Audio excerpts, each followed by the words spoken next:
Hey y'all, welcome back to Pennies Not Perfection. This is going to be my September 2020 budget. I am using a different printable. I just made this one last night, so it's still not finished, but it is one that I kind of wanted to go back to how I used to budget, which is fixed and variable expenses, but of course pay yourself first on there too, because that is so important to me and how I think about saving and investing for our future. And it has a little budget summary at the bottom and the to-dos that I always try to include. So let's hop into the numbers. This month I am anticipating $6,000 of income. That is $5,500 from salary, take-home pay for us, and then an extra $500 from various sources. And that will equal a total of $6,000. Of course, the first thing that we like to do is pay yourself first. And for us, those categories are my Roth IRA, where I put $100 a week, so $400 for the month. M1 Finance, which is a brokerage account where I put $25 bi-weekly auto invested, and then Robinhood, I'm going to give myself $50 to play with, and our 529 plan for my daughter, I put $25 a month in there in addition to family contributions. So that is $525 invested for the future for us. That's pay yourself first category. Next, we will move on to fixed expenses, which our biggest one, of course, is our mortgage at $1,300. We pay $650 bi-weekly. Then tuition for my daughter's preschool is $790 for the month. I have 2 therapy appointments, which is $260 for the month. Then our internet service is $70. We have $75 to pay for pest control. We just had our neighbor clean out their backyard, so we're hoping for a little bit better mosquito situation once we get them to come out and spray again. Then my life insurance is $33 for my policy on me.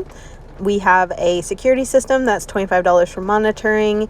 And then we pay for Netflix, which is $15. And I'm adding a Kindle Unlimited subscription to see how I like it for $10 a month. I got really into reading on my last vacation to relax, and it is something I want to continue instead of using my time to watch more TV. So we're going to do that. And that equals a total of $2,578 in fixed expenses for the month. Next, for variable expenses, I included all my sinking funds on this side, but they could probably go on the other side because they are fixed that I've decided to put in for the month. I'm not sure how I want to handle that, but they could also change, so I put them on variable. I don't know. Utilities is our one variable bill, and I have $250 for that for the month. It's been a little bit higher than my previous $200, so I'm going to go for $250. And I think that should be pretty good. Then for grocery, that's including grocery and a little bit of money for eating out, but I didn't have enough lines on variable expenses. So $550 for that. Personal, $300 for both of us combined. Giving, $300. Gas, $150. Miscellaneous, which includes stuff like household and just anything that comes up, is $50. That works pretty well for us after a few months of doing that. Travel, we are putting a big chunk in there, $525, to plan our second trip.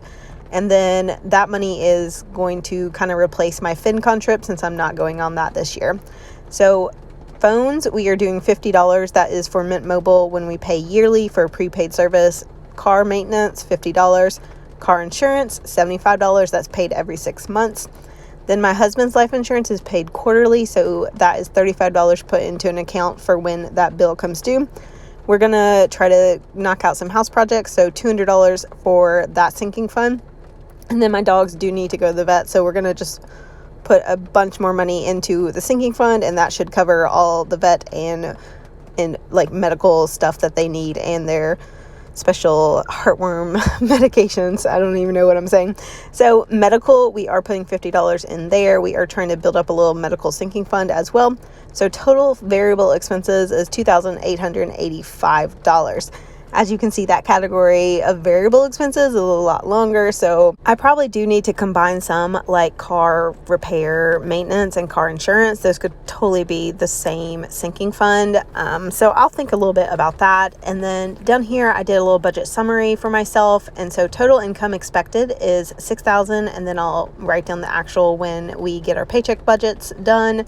And then total expenses budgeted is $5,988, which leaves us $12, which is what I use to create a checking account kind of buffer cushion, which we've done pretty well not using for a while, but it is nice to have. And then for the to-dos this month, I need to schedule the dog vet visit, plan our second trip, and I think use some of my free time to get back on the side hustle stuff that I do on the side for some local businesses here, and that should be it. So this is the monthly budget for September of 2020. Excuse my shaky filming. I am so sorry. I did totally do this in my car without a tripod, so I tried my best. I hope it worked out okay. If you're watching, thank you for always watching and supporting me. I do really feel good about this budget. I like having just the fixed expenses and variable expenses, so I can kind of look at a glance at what is I know coming out versus what we can adjust.